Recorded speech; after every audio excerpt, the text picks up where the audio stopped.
What is going on, everyone? In this video, we are going to be talking about some potential warnings, not just for AMC stock, but for the entire general market. But do not worry, guys, don't panic, because if that were the case, I would not have so many shares of AMC stock, in my opinion. I do not think that we are in any sort of warning zone right now. Do not get me wrong, that is not what I'm saying. I'm just letting the AMC stock group know what I'm thinking for the future months, and by the future months, I mean sometime in August to September to October. One of these 3 months, or throughout all of these 3 months, we may see some sort of warning sign, and we might want to take the correct steps right now to prepare for what could happen in the future, right? Because again, I just want to make the AMC stock group prepared. I do not want to see any panic with this group because we are a very resilient group, and right now there's a lot of margin going on, and while we are very resilient, it's just we have so much money in this stock that we really do not want to see anything bad go against us, right? So that is obviously the goal. And so as you can see from the 1-year chart of the S&P 500 index, you can see that there has been a proliferation in the share price for the stock. This is almost as if it is a linear path to the upside, meaning that it just keeps on going up in a straight line,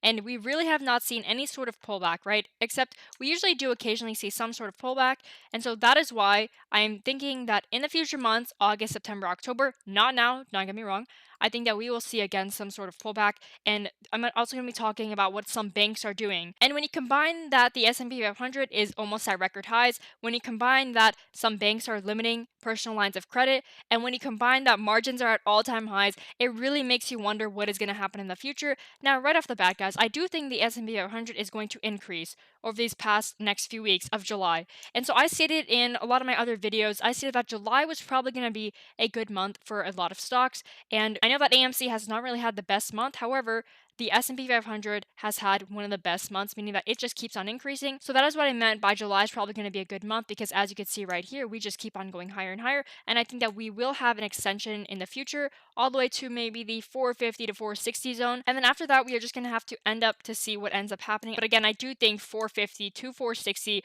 will probably be a good range for where the S&P 500 can end up going. But then from there, I do think that we will be due for some sort of pullback. And how is this going to affect AMC stock? Well, as you can see from right here, a lot of people have even more money in AMC stock than ever before.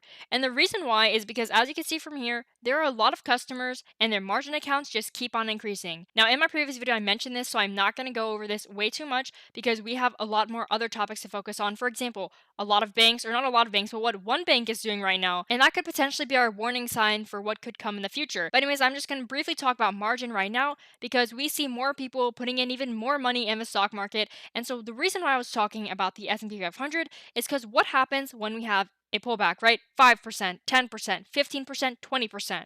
Okay, right now we've been having 1 to 2% declines. So what happens when you multiply that by 10? What happens when you get a 10% decrease? Well, right now you can see that margin. You have 861,626. You times this by a million, and you look back then, right? Because a lot of people were thinking that in the summertime of this year that we would see a decrease in how much margin customers and consumers are using. And that is definitely what is not happening, because if you look at November of 2020, this was a time when there was a lot of stocks going up. You put money into any stock and it would immediately go up. Look at the margin over here. You got 722,000, and then you multiply that by a million. But now look at over here. 861,626. And this is just in May. This is for May. We do not even know the numbers for June. We do not know the numbers for July, right? Because right now it is July. So when or if there is a pullback in the future, not right now. In my opinion, I think that I have a lot of AMC shares, so therefore it would be completely irrational of me to think that there would be a market crash coming next week or the next 2 weeks or the next 3 weeks, and then me holding so many AMC shares. Okay, that just would not make any sense. I'm actually very happy with my AMC position, but again, this is just like for the future because I really want to help out the AMC stock community. And maybe what I'm saying may be completely wrong, right? Because the S&P 500 keeps on making historic highs, and when everyone thinks that it's going to have some sort of a correction, it just keeps on going higher. So maybe this might be wrong. Okay, so again, do not panic, guys. So what happens when there could be a potential correction? Because I don't think that we will have a crash, but what happens if there is some sort of correction, 5 to 10%? Well, I think that a lot of people, they are going to ask their banks for even more money because they have to pay off their margin because they already have a lot of margin. And then what happens when their stock or their equity ends up decreasing? Well, one of two things. First of all, they're going to have to pay off their margin. And second of all, when they see opportunities to add on the dips for their favorite stocks, for example, AMC stock, for example, Apple, for example, Google, Microsoft, or Tesla, they're going to go to their bank and they're going to get personal lines of credit. And personal lines of credit are basically like your emergency money. Because in the stock market, you guys already know how people are. When they see their favorite stock go down in share price or decrease in share price, they want to add more. So they call up their bank, and then their bank allows them to get a personal line of credit. And then all they have to do is they could use the money, but whatever money that they do not end up paying, the leftover will have to be paid by interest, right? And so you just end up paying interest on your leftover money. But then what happens when one of the top banks ends up telling its customers that it is shutting down all personal lines of credit, meaning that you will not have the ability to reach out to your bank to get that emergency money. And so that is exactly the point that I'm trying to make in this video. I'm not saying that there will 100% be a guarantee of any sort of correction or any sort of decrease in the general market. I'm not saying that whatsoever. But when you hear about these banks, and especially a bank like Wells Fargo, talking about how it will not be there to give you the personal lines of credit, when personal lines of credit is really important, especially for people that want to end up buying the dips on stocks, it makes you wonder why banks are doing this. And so you see here that the bank is shutting down all existing personal lines of credit in incoming weeks and no longer offers the product, according to customer letters reviewed by CNBC.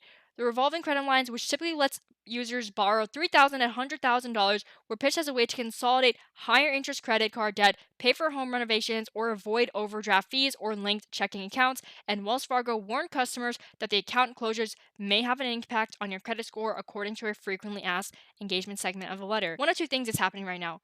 Wells Fargo either thinks that the entire market, the general market, a lot of monetary values, including real estate and including just the general, obviously, stock market, is way too high in monetary value, right? Because we see these record levels continuously being broken. S&P 500 goes all-time highs. You look at real estate prices, all-time highs. But Wells Fargo does not want to be that institution that a lot of people look to when there is some sort of correction in any sort of monetary value or any sort of bubble. I think that is what they're really trying to prepare for. They do not want to lend so much money. So basically, I think that Wells Fargo does not want to be that person that everyone goes to when there is some sort of correction in all the monetary values. That way, Wells Fargo protects itself. Now, that may be situation number one. Now, the second thing that Wells Fargo may be thinking is they're looking at the macroeconomic levels of all these monetary values. They are seeing that real disposable income is decreasing. They are seeing that real personal consumption is decreasing. And I know I just said that real estate prices are going extremely high right now, but the rate at which real estate homes are selling at is actually decreasing. And then you see that unemployment benefits are decreasing, and a lot of people don't really think that there will be more stimulus checks.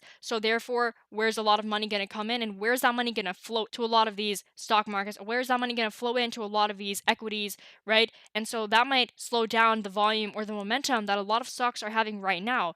And that's actually kind of ironic to say, because right now we see that stocks have just actually hit a lot of their lows, right? Because in February and in 2020, the winter of 2020, stocks were at all-time highs. But now you see the volume is actually already starting to decrease. And so Wells Fargo is thinking, well, maybe that's going to decrease even more, especially in the summer, or especially when people have to go back to their normal jobs or just go back to normalcy, right? And so also the Federal Reserve is talking about their tapering and how they're going to start tapering in 2022 and 2023. And then to add on to that, the bond yields are increasing because banks have a lot of money. And so obviously a lot of cash is flowing into bonds, and there's just so many things going on right now. And so before you guys panic, I'll be making another video later today. So make sure you guys subscribe about my opinions on all this sort of fear, uncertainty, and doubt that a lot of people have right now because of what these institutions like Wells Fargo are saying, and because of what a lot of people are saying about the general market and a lot of these index funds like the S&P 500. So I'm going to be stating my opinions in a later video, but right now in this video, I'm just letting you guys know about the news, right, for the entire general market, so you guys can form your own sentiments about any sort of stock. It doesn't have to be AMC stock. And so with that being said, guys, now you guys know about the news, and hopefully you guys understand the news. And with that being said, guys, thanks again for watching. I'll see you guys in the next video.